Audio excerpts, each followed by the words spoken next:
அனைவருக்கும் வணக்கம். நான் மலர்விழி. இன்னைக்கு நம்ம என்ன செய்ய போறோம்னா பெப்பர் சிக்கன் செய்ய போறோம். இந்த பெப்பர் சிக்கன் தோசை சப்பாத்திக்கெல்லாம் வச்சு சாப்பிட்டா சூப்பராக இருக்கும். வாங்க அது எப்படி செய்யுதுன்னு பார்க்கலாம். முதல்ல பேன் சூடான உடனே பட்டை, கிராம்பு, மிளகு 1.5 ஸ்பூன், ஜீரகம் 1.5 ஸ்பூன், சோம்பு 1 ஸ்பூன், தனியா 2 ஸ்பூன் சேர்த்து எண்ணெய் ஊற்றாம லேசாக வறுத்து எடுத்துக்கலாம்.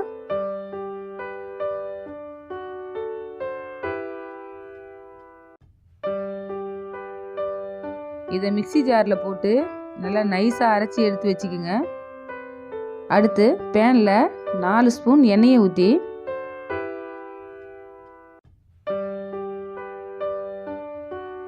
எண்ணெய் சூடான உடனே கறிவேப்பிலையை பொரிய விட்டு அது கூட பொடிசா நறுக்கிய 3 வெங்காயத்தையும் சேர்த்துக்கணும்.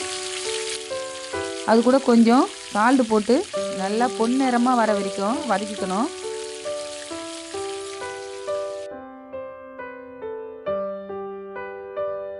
இப்போ இஞ்சி பூண்டு பேஸ்ட் 1.5 ஸ்பூன் சேர்த்துக்கலாம்.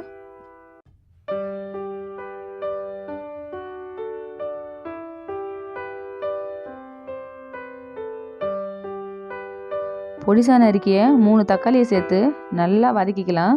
தக்காளி எவ்வளோ வதங்குதோ அவ்வளவும் டேஸ்ட்டாக இருக்கும். ஆனால் நல்லா வதங்கணும்.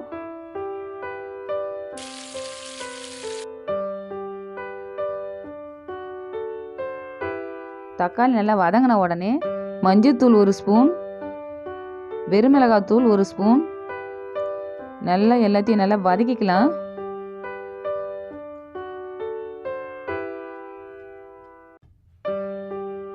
நல்லா வதக்கின அப்புறம் 1/2 கப் தயிரை ஊற்றி நல்லா வதக்கிக்கணும்.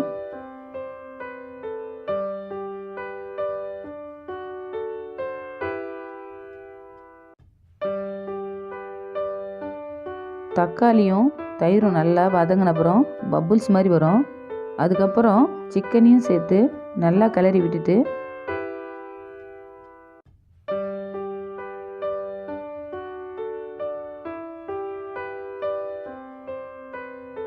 அரை டம்ளர் தண்ணியை ஊற்றி 15 நிமிஷம் மூடி வச்சிடலாம்.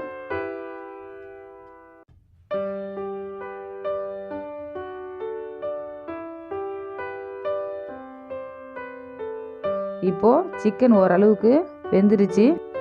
ஏற்கனவே அரைச்சி வச்சிருக்கிற மசாலா பொடியை சிக்கனில் சேர்த்துடலாம்.